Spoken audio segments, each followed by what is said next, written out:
Welcome to Beyond Sunday, a podcast focusing on practical Christianity for everyday life. I'm Josiah Caldwell. I'm part of the ministry team here at Covenant Global Methodist Church in Morgantown, West Virginia, and I'm going to be your host today. I'm going to be talking with our senior pastor, Nate Williamson.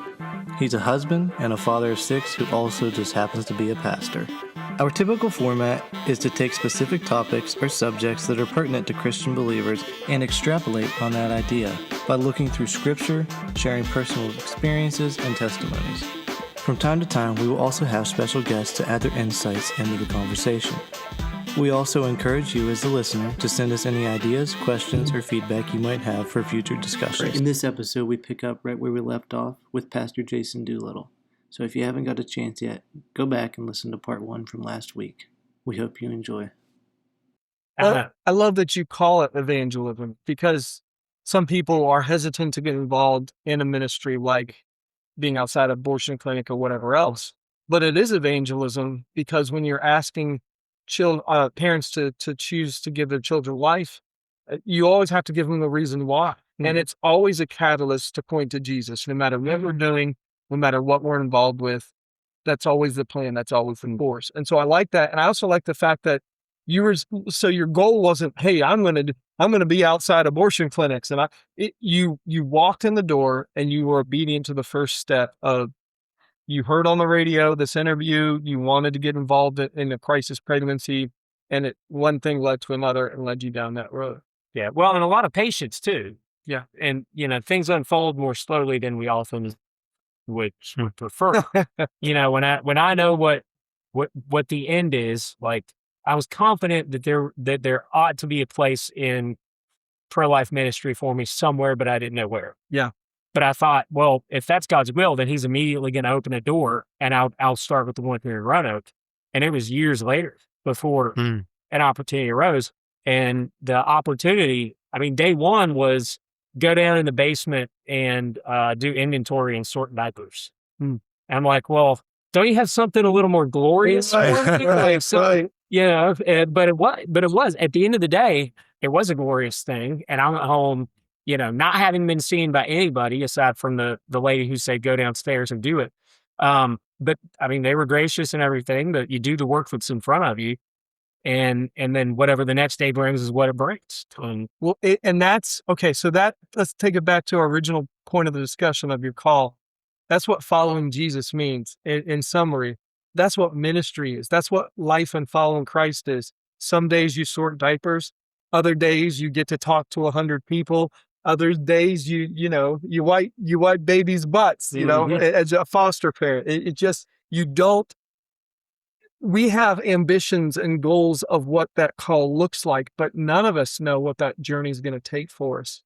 And so I would say, even like, I know you did that, and then you received a call to pastor in Newcastle, Pennsylvania. So that was a ministry you kind of had to release as you moved to another state. And I know now part of how that calling is fulfilled in your life is as a foster and an adoptive parent as well.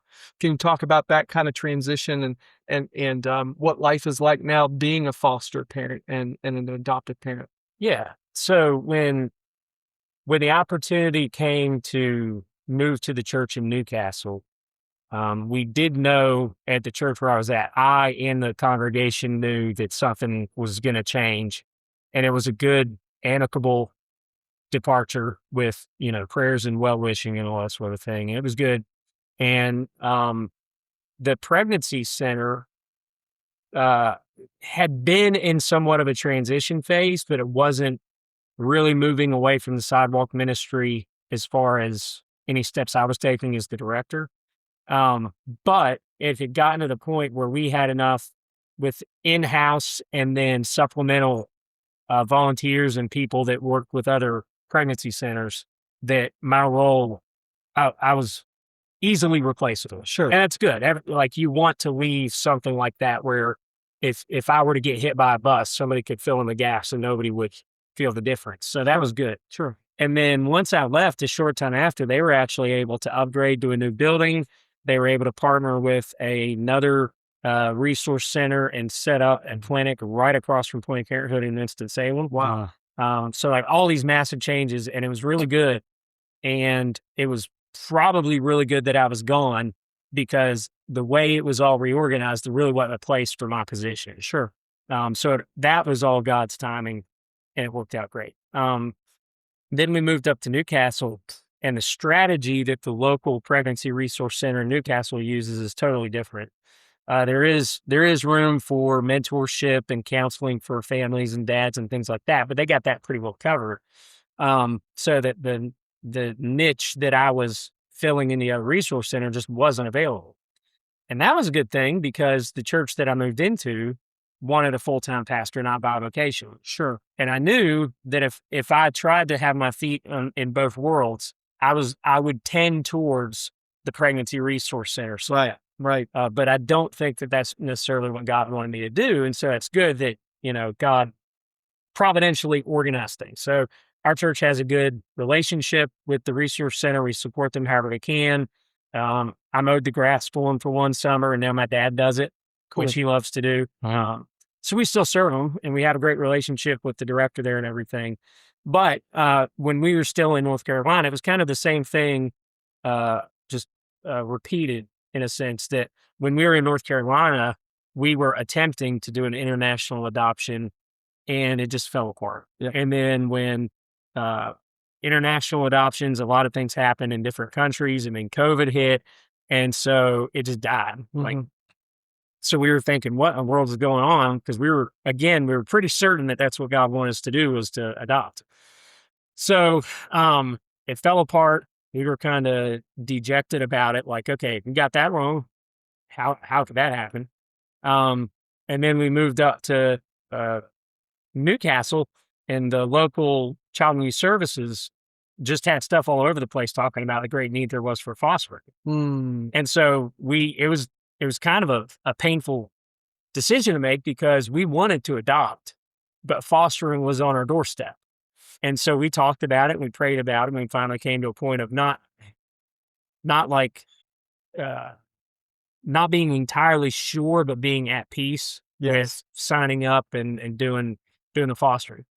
So they tell you, don't expect an infant, don't expect a newborn, and don't expect to adopt through this system.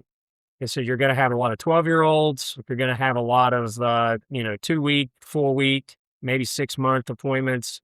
But don't expect to adopt at any age, and don't expect any newborns. So the first child that we kept for any length of time was a 3-month-old. And we ended up keeping her. It was going to be for a weekend, then it was going to be for a couple of weeks, then it was going to be for a couple of months, and then in a couple of years we adopted her. And in that time, we have had other foster kids in the house, but they were always short term. Yeah, I was giving the regular foster parents a break for a weekend. Sure, we call it respite care. Yeah, respite care, emergency placements, just until a family member could take them in, things like that. Yeah. And then so this little girl's half sibling was born about a year ago, and we're considered next of kin now because we have her. And so we took him into our house, and we had foster custody at 3 days old.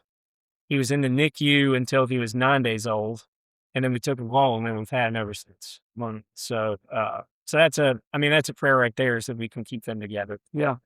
Well, so again, those who are listening, just kind of want to break down a little bit of things I want to emphasize from Jason's testimony here is just this breakdown of obedience, of the call on Jason's life. I think from an outside perspective has been consistent, but how that breaks down, or what that looks like, changes and develops over time. And I do think as Christians, we often struggle when a season of our life ends, or a way of doing something changes, and we have to adapt to a new way. And I love the fact that you've adapted, you and your wife, to, well, we want to adopt and we're going international, and then God shuts that door, and pivoting.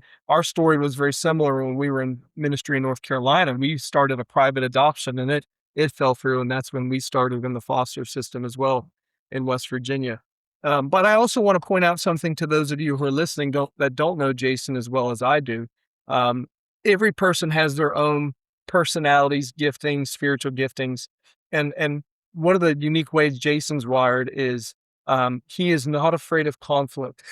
He's one of those people who is willing to see an issue, see a problem, and speak to the truth of that. And so the way God has pre-wired and maybe even spiritually gifted Jason is he has that kind of temperament where I'm sure there's moments where he's fearful or unsure of himself when he does street witnessing, but it's still within his wheelhouse and the way he's formed and shaped. And so when you hear a podcast like this and you think, well, this guy's great, I could never do what he does, just remember that was part of your initial call where God said, I'm going to do things through you, but I need you to submit. Yeah. And so I think we just go back to the beginning is if you're listening to this today, the key is to fully submit to God, not with any reservations or disclaimers of making deals with him as to what you think you can do and what you're capable of, but transitioning to, okay, God, I'm going to have open hand living. You can take from me what you will. You can put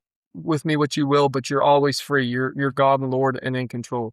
So just a few more questions, and I appreciate you spending so much time with us today.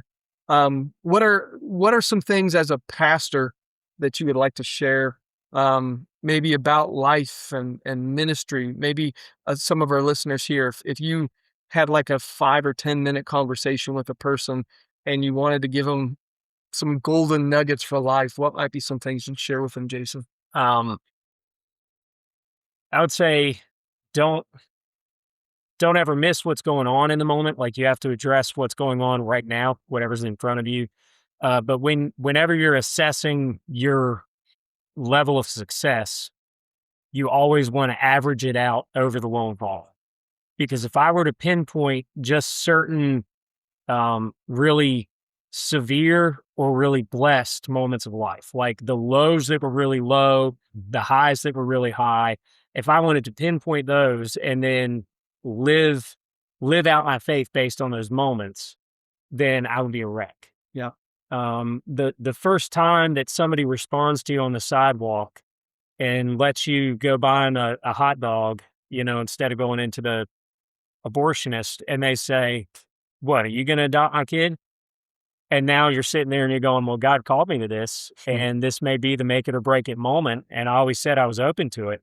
So it's terrifying. Yeah. Frankly, it's terrifying to look at a stranger and say, not only will I adopt your kid, but I will support you through your entire pregnancy and make sure that all your bills are paid. And this is not me. This is with the support of churches and resource centers. Like there's so many resources out there for people.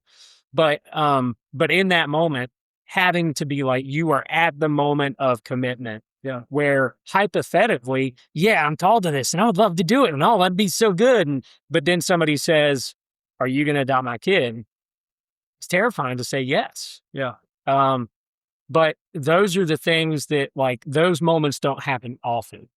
And so when I'm looking back at my track record, I have massive failures of fidelity to God. But then I also have moments where he's blessed me out of left field in ways that I never expected. Like I thought, we'll do this because it's right, but it's going to cost our household. And Whitney agrees, yes, it's right. We got to do it. And then on the back end of it, we're better off than we ever were. Right. And it's not always financial. Sometimes it's in the richness of our relationship between Whitney and I, sometimes the richness of the relationship with me and my family, with me and my church. But average it all out. Don't live based on apex moments or deep depressions. And then I guess the other thing would be that God's way is always going to take you up higher and deeper into your faith. And what used to seem like an unreachable goal is going to become the new normal. So like before I was a Christian, as a kid, I thought the rest of the youth group was super Christians. And I was idolized then and thought, well, I'm never going to be like these grown-up Christians, but man, if I could just please God the way my peers did it, and then as I became an adult, I went, man, my pastor's a super Christian, man. That guy's got it all locked in. Man, he's like the pinnacle of what a Christian ought to be, and so I put him on a pedestal. And then getting called into pastoral ministry, now I look at it and I go, well, this is good. Like, I don't mean to diminish any of these things, But I do mean to say that you should never limit yourself to, once I hit this goal, then I will be the kind of Christian I ought to be. If you're constantly seeking to please God, seeking to love others, seeking to become a greater leader amongst, like, wherever God put you, to be an influence for good, to be an encourager, to build other people up, always just seek to do the next thing, and that will become normal. And then God will set loftier goals for you, and then that will become normal. And so, yeah, all of this is attainable. Like, you don't have to be a pastor to know your Bible inside and out. Right. I did a membership course with a couple and was intimidated by their biblical understanding and knowledge.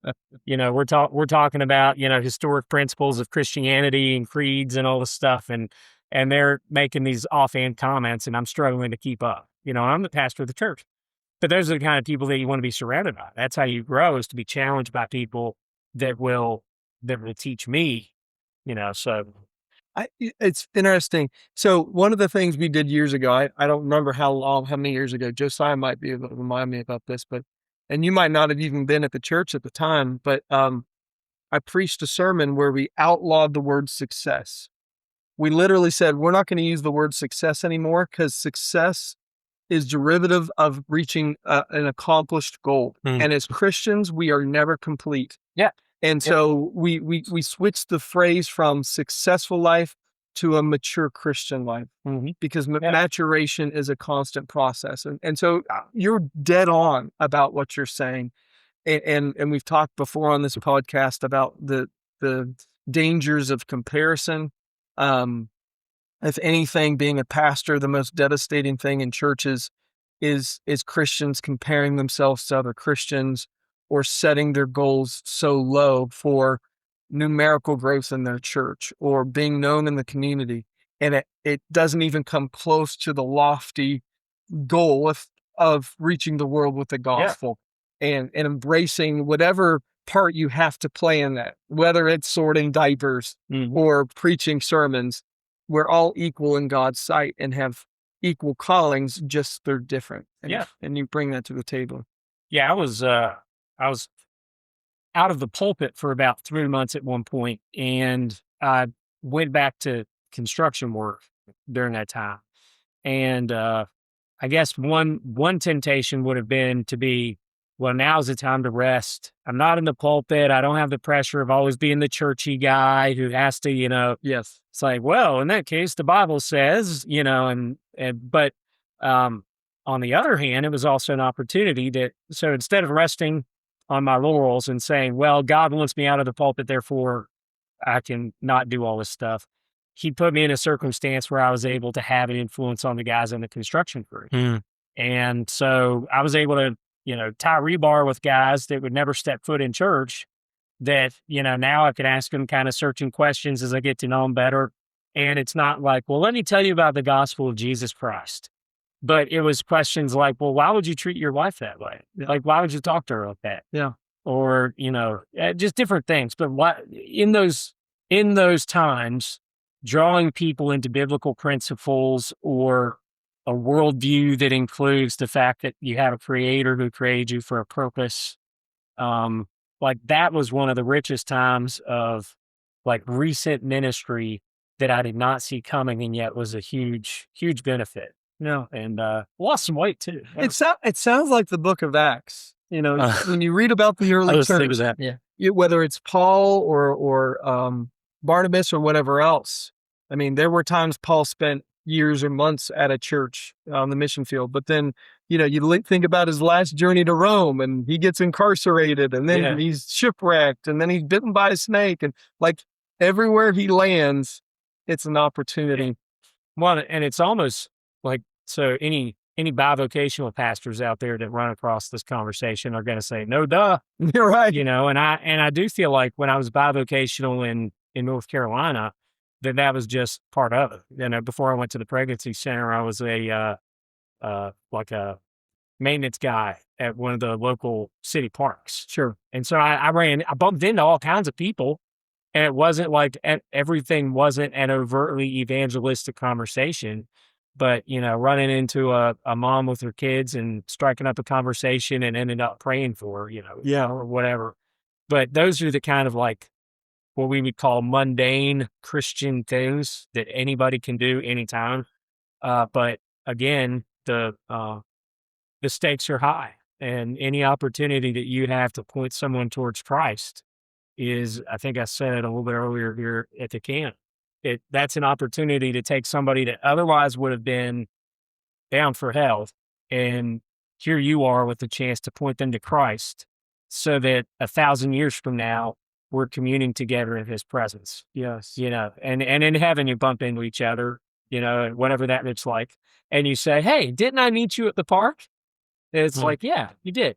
Let me tell you about what Jesus did for me." Wow. So big picture stuff, but yeah.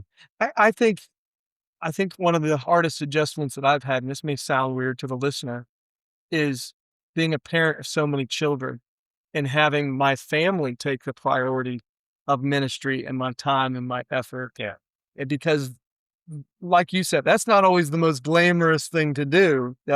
Reaching stadiums full of people, that when you have spiritual aspirations, that's what you kind of go to. And I did go through a season in my life where I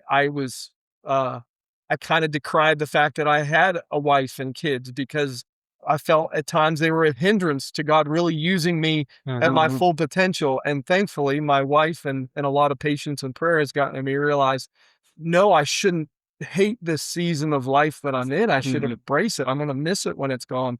And there's no higher calling than the family unit. And being in a foster and adoptive parent, you're not standing outside of abortion clinics, but it is a very high calling as a foster parent or an adoptive parent to bring that child into your home, possibly for the rest of their life.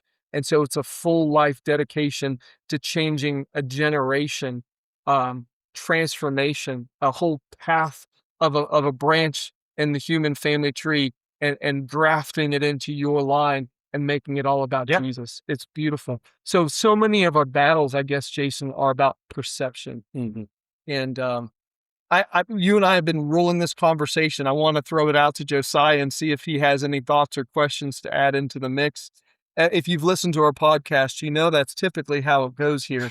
But Josiah's always got a wealth of wisdom. So, Josiah, anything you want to throw into the mix here? Nothing that I don't think you guys have already said. I think the main thing that I would pull from this is that it doesn't matter what you're doing, what age you're at, what stage of life you're in, that the Lord can use you for whatever you want. And oftentimes you might be doing those mundane things like you guys were talking about, but you still get a sense of fulfillment from it. So I'm sure whenever you were sorting diapers, you came home and you were probably on a little bit of a spiritual high. And I mean, if you just open yourself to what the Lord has for you, the possibilities are endless, and you are going to be over the moon fulfilled from doing it, whether you think it's something glamorous or not.